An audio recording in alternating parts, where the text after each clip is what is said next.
नमस्कार सभी साथियों को, मैं विजय महराणे। आप देख रहे हैं न्यू राजस्थान दरा न्यूज़। इस वक्त हम मौजूद है ब्यावर साहू वाटिका, जहां साहू समाज के साहू सेना के निर्विरोध निर्वाचित अध्यक्ष पद बने हैं विजय जी बात्रा। आज उनको एक बड़ी जिम्मेदारी दी गई है साहू सेना के अध्यक्ष पद की। आज हम विजय जी बात्रा से विशेष चर्चा करना चाहेंगे कि आज जो ये उनको अध्यक्ष पद का जो भार सौंपा है, एक बड़ी जिम्मेदारी मिली है, क्या रहेगा उनके आगे का निर्वाह, किस प्रकार से उनकी कार्य प्रणाली की कार्य रूपरेखा रहेगी जो समाज को एक नई दिशा दिखाएगी। काफ़ी युवा वर्ग है और एक नई सोच वाले, काफ़ी एजुकेटेड पर्सन भी है और काफ़ी नई सोच रखते हैं समाज के प्रति। सर, सबसे पहले हमारी टीम की तरफ से अध्यक्ष बनने पर बहुत बहुत बधाई आपको। बहुत बहुत धन्यवाद सर, आरडी न्यूज़ चैनल और आपको, कमल जी भाई साहब को, सभी को बहुत बहुत धन्यवाद, आभार।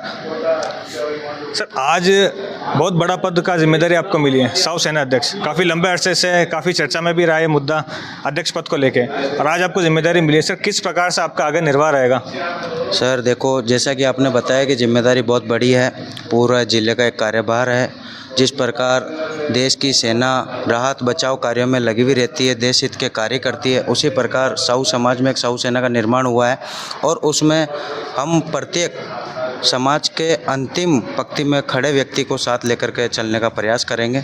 और हमारा यही है कि आने वाले समय में समाज को विकसित करें, समाज को आगे लेकर के जाए, राजनीतिक बाहुल्य क्षेत्र से, उसके अलावा प्रशासनिक कारणों से किसी भी समाज बंधु का कोई काम नहीं अटके।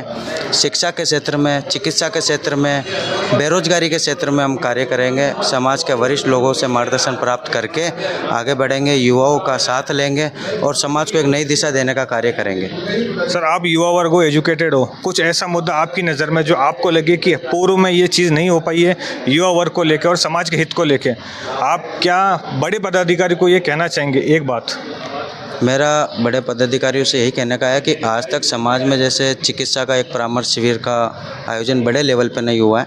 मेरा आगामी ये रहेगा कि अहमदाबाद की जो सिविल हॉस्पिटल जाना माना एक हॉस्पिटल है, वहाँ की टीम से भी मेरी बात चल रही है और भी जो बड़े हॉस्पिटल की जो बड़े डॉक्टर होंगे, जो एजुकेटेड डॉक्टर होंगे, उसके अलावा एक्यूप्रेशर सेंटर हुआ, जैसे अभी आपने देखा होगा मसल्स से बहुत सारे, मतलब कि आप रील्स देखते हो कि किस प्रकार कंधे का दर्द हुआ, दूसरे दर्द हुए ठीक होते हैं। तो चिकित्सा प्रणाली जिन जिन क्षेत्रों से अच्छा कार्य कर रही है, लोगों को राहत प्रदान हो रही है, एक तो हम वो कार्य करेंगे।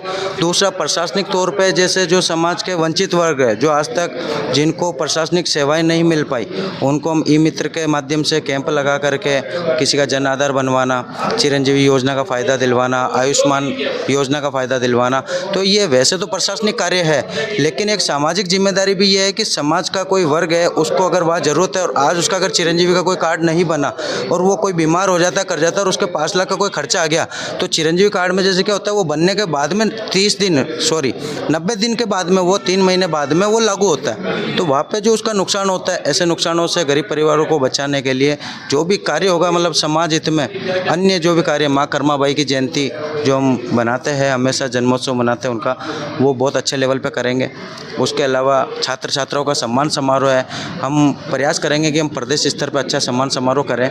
उसके अलावा जो वंचित वर्ग है, अन्य क्षेत्रों में भी जो खेलकूद प्रतियोगिता में, सभी में एक कला है, उस कला को आगे ला करके उनका आर्थिक रूप से, सामाजिक रूप से उनका सपोर्ट करके उनको आगे ले जाने का प्रयास करेंगे। सर, आपने आर्थिक सामाजिक रूप की बात करी, शिक्षा की भी बात करी। शिक्षा की बात ना करके आपने स्वास्थ्य पर ध्यान दिया, सामाजिक सेवा पर भी ध्यान दिया। मैं अगर शिक्षा की बात करूं तो कहीं ना कहीं युवा वर्ग पढ़ाई में है, लेकिन कहीं ना कहीं पीछे भी है। शिक्षा को लेकर आपका क्या कहना रहेगा? शिक्षा को लेकर है कि समाज के अंदर जो व्यक्ति निर्धन परिवार से है, जो एजुकेटेड है और जो बच्चे बच्ची आगे पढ़ना चाहते हैं, एक भविष्य बनाना चाहते हैं, जिनके पिछले क्लासों के मार्क्स देखा जाए अगर अच्छे हैं, 80% अबव है, उनकी पढ़ने की बिल्कुल कला है, अगर ऐसे वर्ग के पास फीस भरने का कोई पैसा नहीं है और आगे वो पढ़ना चाहते हैं, तो समाज के भामाशाहों से हम सहयोग लेकर के उन बच्चों के लिए ऐसा प्रयास करेंगे कि उनको आजीवन समाज की तरफ से हम उनको फीस का पैसा प्रोवाइड करवा करके और उनको आगे से आगे बढ़ने में हम सहयोग प्रदान करेंगे। सर, आपने बातें तो काफ़ी करी, लेकिन अक्सर हमने देखा कि पूर्व के कार्यकाल को लेके इतना कार्य नहीं हुआ जितना होना चाहिए। साहू सेना एक युवा वर्ग है, कहते हैं कि जब युवा जिम्मेदारी हाथ में लेता है तो समाज की दिशा, या तक कि देश की दिशा भी अलग बदल जाती है। इस दिशा को लेके आपका एक महम मुद्दा क्या रहेगा? जैसा कि देखो, आप कोई भी कार्य करने से पहले उस कार्य के लिए सोचना पड़ता है, और सोचने के लिए जो सोच रहेगी वो बातों से निकल के मन के माध्यम से बाहर आती है। तो अभी जो समाज ने मुझे जिम्मेदारी दी है, तो हमारी सोच एक बड़े लेवल पे है। सबका साथ, सबका विकास, समाज का विकास करने के लिए सभी क्षेत्रों में, शिक्षा के क्षेत्र में, बेरोजगारी के क्षेत्र में, सामाजिक क्षेत्र में, चिकित्सा के क्षेत्र में, प्रत्येक क्षेत्र में हम आगे रहेंगे और समाज के प्रत्येक अंतिम कड़ी में खड़े व्यक्ति तक हम पहुंचने का प्रयास करेंगे। हमारा पूरा प्रयास रहेगा कि जितनी बड़ी बातें कर रहे हैं उतने बड़े हम कार्य भी करेंगे। उसके लिए मैं निवेदन करता हूं कि समाज के सभी वर्ग मेरा साथ दें, तो जो सोचा है उससे भी हम अच्छा करेंगे।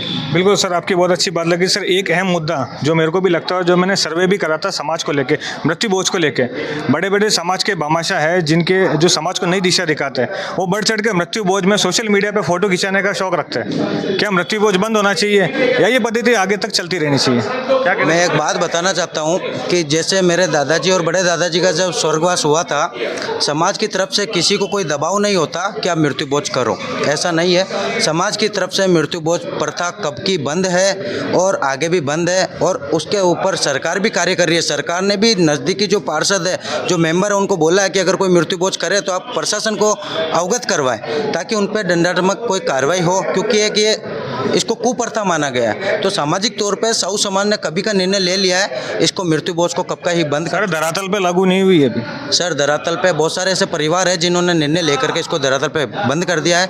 लेकिन होता क्या है साहब कि जो हमारे समाज की बहन बेटियां होती है, उनको तो खिलाया जाता है कि उस प्राणी के निमित्त उनको मिलता है। तो गंगा जी के जब जाकर आते हैं तो गंगा प्रसाद एक होती है, तो उसमें कल परिवार के लोगों का वो करते हैं। और साहू समाज एक बहुत बड़ा समाज है, बड़ा परिवार है। तो जो हमारी बहन बेटे भी आती है तो दूसरे लोगों को ऐसा लगता है कि ये मृत्यु बोझ बड़े लेवल पर कर रहे हैं, ऐसा नहीं है। और अगर ऐसा है तो उसके लिए हम प्रयास करेंगे। समाज के बड़े जो हमारे वरिष्ठ अध्यक्ष हैं उनसे बात करके इस कुप्रथा को, वैसे तो बंद है लेकिन फिर भी हम प्रयास करेंगे कि जो उठावने के जो संदेश होते हैं वहाँ पर संदेश उस परिवार तक पहुँचाया जाए कि साहब आप इस कुप्रथा को बंद करिए, और जो भी आप 11 पंडित और बहन बेटे को जिम्मा करके और आप उस नित प्राणी के नाम से कई अच्छी जगह सहयोग करिए। सर, ये जो साउथ सेना का जो अध्यक्ष पद का जो चुनाव हुआ, बहुत लंबे कार्यकाल बाद हुआ, लगभग 5 साल या 6 साल का ऐसा सुनने में आया। इतना लंबे समय का कार्यकाल, क्या आपका कार्यकाल भी इतना लंबा समय रहेगा? पिछला जो कार्यकाल रहा है वो 5 साल 6 महीने 22 दिन का रहा है। 9 फरवरी 2020 को पिछला चुनाव हुआ था, और उसके बाद में क्या हुआ कि जैसे कोरोना काल भी हुआ था और भी कई थे, तो पुराने जो अध्यक्ष महोदय थे उनको कई प्रकार से कोई कार्य करने की उनके दिमाग में जो मंशा थी वो कार्य नहीं कर पाए थे। और उस समय साहू सेना का जो निर्माण हुआ था उसमें कहीं पे भी कार्यकाल का कुछ बयान नहीं हुआ था कि इतने समय का रहेगा। तो उन्होंने अभी बहुत अच्छे कार्य करे हैं और हम उनके मार्गदर्शन में अच्छा कार्य करेंगे। और मेरा जो कार्यकाल है 2 साल का हमारे वरिष्ठ अध्यक्षों ने निर्धारित किया है, तो 2 साल में हम जो कार्य कर सकते हैं वो करेंगे।